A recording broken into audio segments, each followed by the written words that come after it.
juga yang ada di Papua. Kiranya shalom Tuhan, damai sejahtera Tuhan Yesus yang melampaui segala akal turun atas Papua sehingga menghalau pertumpahan darah dari Papua.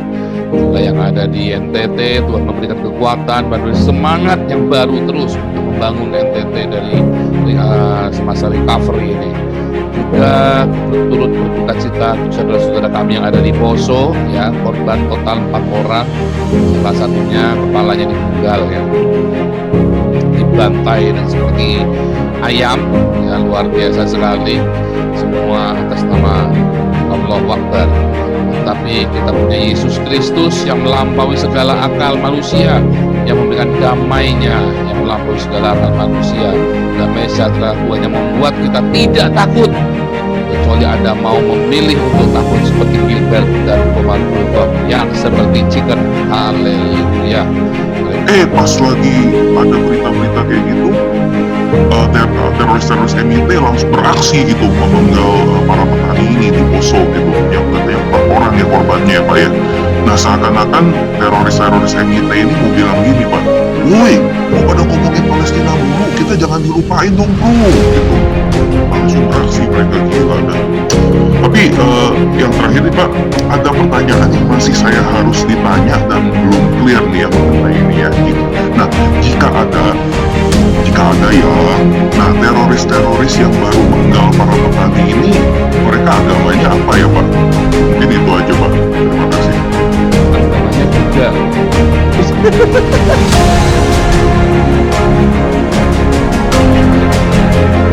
Allah pasti berkata, Allahu Akbar.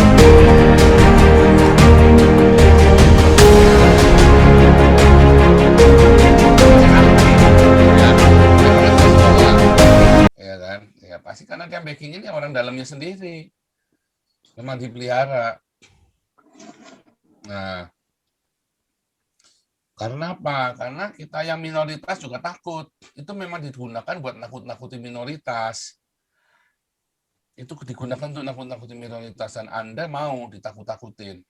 Nah itu kayak Gilbert sama si Kumal Butom itu kan pendeta goblok kan. Mau di framing sama orang-orang ini. Dan Gilbert menyebarkan roh ketakutan juga kepada jemaatnya. Makanya tinggalkanlah. Hati-hati, kalian sedang ditakut-takuti sama Gilbert. Perpuluhan terus, biar dia tambah kaya, kamu tambah kere. Ya, takut. Hari-hari ini saya berterima kasih teman-teman sudah mulai berani ya, sudah mulai banyak yang berani. Saya berterima kasih ya teman-teman. Ayo, jangan takut. Teman-teman memviralkan YouTube-nya saya. Nah, Anda bikin sendiri YouTube-nya, bikin konten sendiri. Masa orang-orang Islam bisa potong-potong? Banyak orang Islam yang potong YouTube-nya saya loh. Ya kan, saya nggak kena copyright, ya biarin aja. Karena begitu mereka viralkan YouTube saya, mereka pasti akan kejar, akan cari sumbernya kan. Akan cari lengkapnya. Nah, teman-teman juga sama. Ayo, potong-potong 10 menit. Karena saya nggak ada waktu. Ya, supaya bikin konten. Karena kalau minoritas teriak semua, dan kita bilang kita tidak takut, maka kita akan segera pulihkan. Oke. Pak Paul Dere mana nih Pak Paul Dere? Ya, silakan Pak Paul Dere. Good morning Amerika.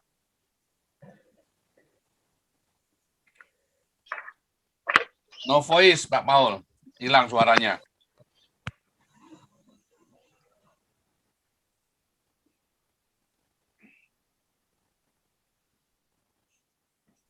Suaranya mikrofonnya mati.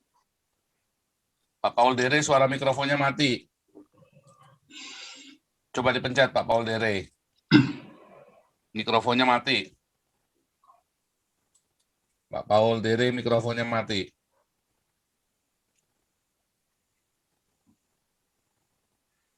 Belum bisa ya Pak Paul Dere ya? Pak Paul Dere, mikrofonnya mati. Oke, skip dulu ya. Nanti Pak Paul Dere bisa nyambung ya. Ini ada Ardiansa Bangun, silakan Ardiansa Bangun.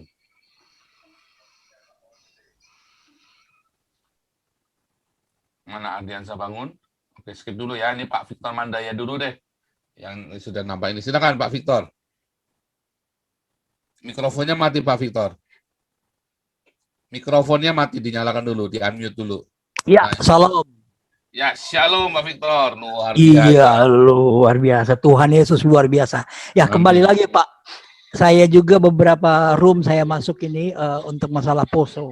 Sudah sering saya katakan, saya bahas bagaimana susahnya menjadi orang poso dari Ya. dulu sampai sekarang. Maksudnya di zaman kerusuhan sengaja diciptakan. Jadi kalau menurut saya memang poso itu terjadi, itu sebenarnya ada yang membackup, ada yang membacking dengan kepentingan-kepentingan, salah satunya Chaplin. Sudah saya katakan kemarin bahwa dia punya kepentingan sangat besar di Kabupaten Poso dengan PLTA-nya yang dibangun waktu itu tanpa lelang dan itu dia kuasai semua. Cara mendapatkan lahan murah dan mungkin tidak berbayar dengan melakukan kerusuhan, mengusir orang-orang dari daerahnya sendiri. Itu cara-cara licik. Nah, saya katakan buktikan bahwa Chaplin yang melakukan. Kenapa? Setiap waktu itu dia disuruh menangani, baru sampai di Palu ada bom, dia balik, pecah lagi bom. Selalu begitu. Nah, inilah memang dan yang paling saya buktikan sekarang, orang dari Afghanistan dibawa ke Indonesia untuk apa? Siapa yang membawa? Zakir Naik siapa yang bawa? Ya kan? Siapa yang bawa? Jadi kalau ada yang bilang, oh bukan, jangan ada yang tadi sempat ngobrol ke saya, Pak, jangan sampai nanti Bapak kena bilang menfitnah. Saya bukan menfitnah. Saya berani bertanggung jawab terhadap omongan saya. Saya bilang, saya sudah roh ketakutan itu hilang dari saya. Kalau mungkin dulu saya masih bersembunyi, identitas saya orang Poso, saya masih takut, sekarang enggak. Apapun saya ungkapkan, saya ungkapkan. Inilah yang kenyataan sesungguhnya. Sebagai orang Kristen, kita enggak akan takut. Nggak boleh ada roh ketakutan itu, hilangkan. Jadi saya bilang, percuma kita membahas proses ini seperti apapun Pak. Kalau yang di atas sana itu, mereka selalu membuat, sengaja kerusuhan itu diciptakan. Ya. Sengaja diciptakan Pak, karena ada kepentingan-kepentingan. Makanya saya bilang, ada yang menganggap dia nasionalis lah, oh pemimpin kita sekarang ini nasionalis. Bohong semua Pak. Bohong semua Pak. Kami yang sudah merasakan. Saya udah merasakan. Makanya Bapak bilang Gus Dur seperti itu adalah benar-benar baik. Saya akui. Karena zaman dahulu pun Pak, tahun 2000, Bapak kandung saya bisa menghubungi beliau. Waktu itu beliau sebagai presiden. Langsung ke kamar beliau di telepon. Dan beliau mengangkat walaupun tengah malam. Untuk melaporkan masalah kerusuhan di Poso. Benar-benar Gus Dur. Hanya Gus Dur presiden yang melindungi. Pak Victor, gampang sekali solusinya kalau gitu sekarang ketahuan. Bangkrutkan grupnya JK, perusahaannya JK. Pak, nggak segampang itu bilang membangkrutkan, Pak. Oh, nggak bisa, Pak. Sekarang ini, saya kan pegang data ekonomi, Pak. Ya. Sekarang ini, hampir semua sektor itu sekarang tiarap. Jadi mudah sekali grup JK dibangkrutkan. Dengan alasan dia terbukti donatur dari kerusuhan dari Bandar Khilafah lah. Iya, betul Pak. Menurut Bapak itu membangkrutkan itu sesuatu, kalau Bapak pikir itu hal yang mudah Pak. Kan dia punya kaki tangan dan dia punya orang siapa yang dia percaya di luar negeri untuk membackup dia. Nah, kalau memang ada cara Bapak untuk melakukan, kenapa nggak dilakukan gitu loh? Ayo kita lakukan sama-sama. Ada pemikiran apa Pak Gajamada? Saya begini, saya kan ngelihat memang grup JK itu sekarang lagi parah gitu. Jadi saatnya sekarang pukulan mematikan itu sekarang. Timingnya tepat sekali sekarang. Nah ya, jadi kalau bicara listrik ya misalnya, listrik itu kelebihan pasokan kita. Jadi kalau ditambah lagi sekarang industri juga lagi tiarap, tambah lagi nggak bisa jualan listrik. Jadi dia overhead cost-nya tinggi sekali. Yang lucunya begini Pak, pembangunan PLTA itu kan ditujukan sebenarnya harus untuk kebutuhan listrik ya contohnya ya, untuk wilayah sekitarnya. Paling tidak membackup Sulawesi. Ini enggak, itu dijual ke Kalimantan, itu dijual ke pulau-pulau yang lain, tetapi di kota Poso sendiri masih Pak yang namanya gini bentar Pak Victor, itu kalau listrik dijual ke Kalimantan gimana caranya? Itu kan nyebrang lautan. Oh iya, kan ada kabel Pak sekarang. Kabel. Oh, jadi ada kabel laut. Bawah laut. Bawah laut. Kabel laut. Tapi kalau saya lihat di Kalimantan sendiri kan gudangnya batu bara.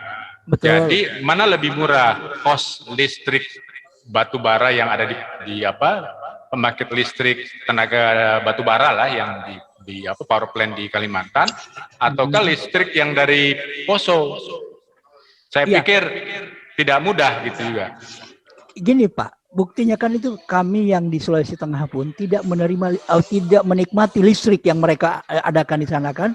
Jadi itu yang dilakukan JK di sana itu Chaplin itu bahwa justru perusakan alam besar-besaran terjadi di Danau Poso dengan Sungai Poso.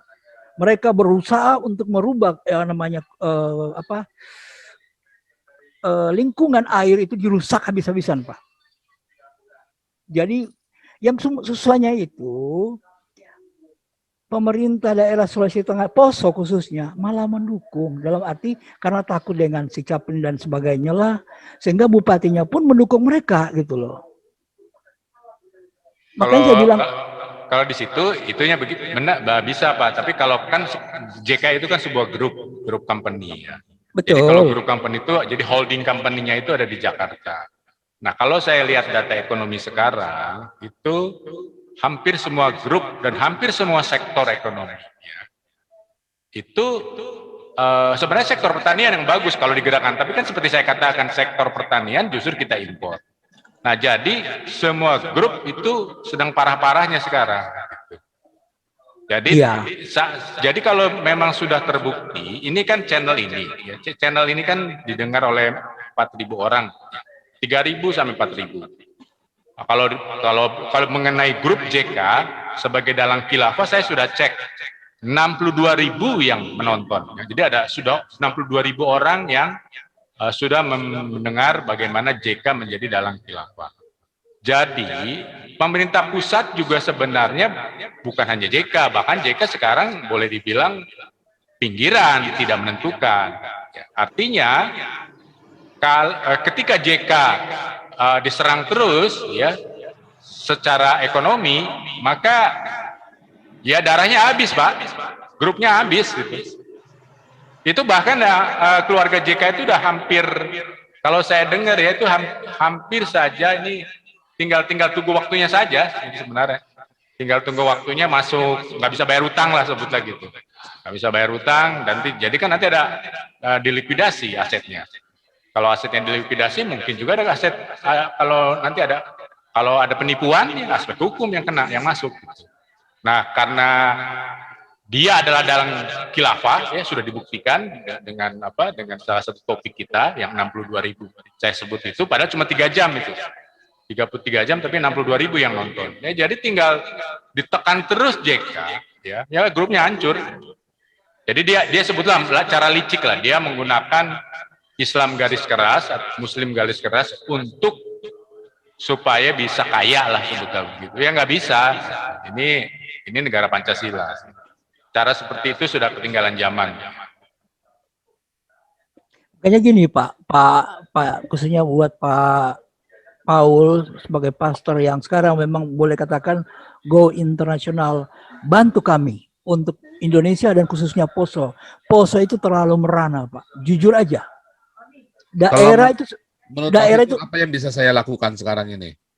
Kalau yang bisa Bapak yang kami minta itu Pak, betul-betul kan dia punya bisnis, orang-orang yang yang terlibat dengan khilafah di Indonesia itu punya bisnis sampai ke luar negeri.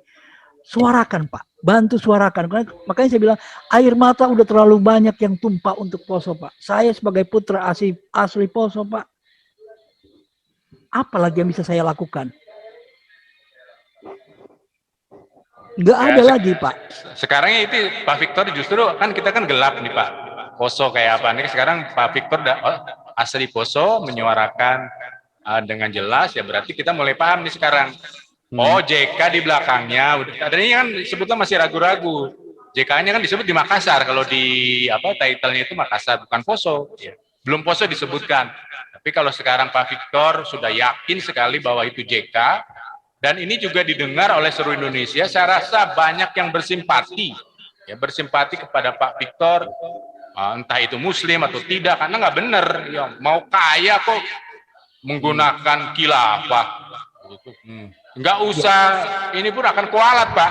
Dia kayaknya kan kualat, Pak. Hukum karma dia. Ya makanya saya bilang nggak usah perlu jauh-jauh bahwa menebak-nebak, oh dia bukan khilafah atau bukan. Ya, Bapak itu Afghanistan, Taliban didatangkan ke Indonesia. Enggak. Zakir Naik didatangkan ke Indonesia untuk melawan Ahok. Dari situ aja udah ketahuan, Pak. Mungkin teman-teman begini Pak Victor dan teman-teman yang lain yang punya data-data, kirim ke saya, data-data A1, foto-foto, semua apa saja. Ya, begitu kita viralkan ini, nanti saya tulis teman-teman media juga yang di Eropa dan di Amerika, ya.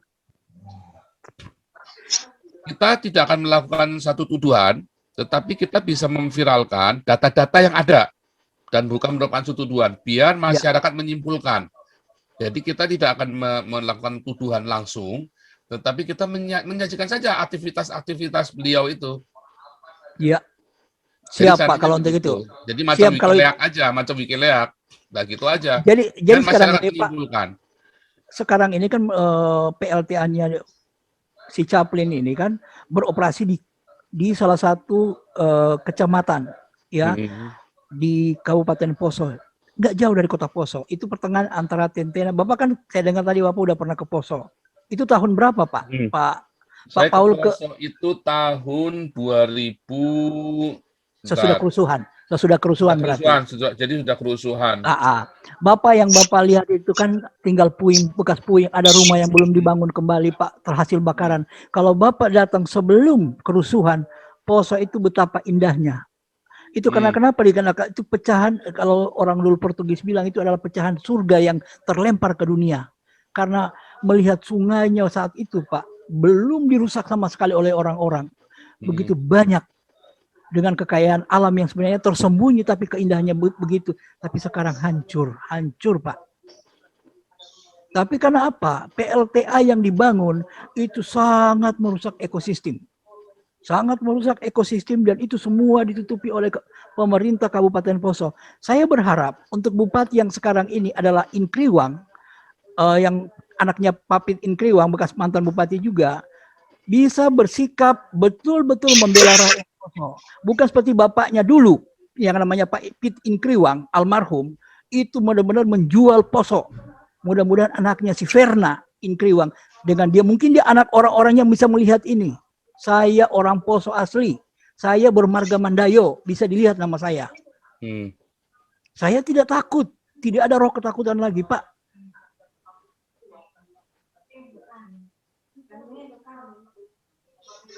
Ya seperti itu Pak. Makanya saya bilang Tuhan sudah hilangkan dari hati saya.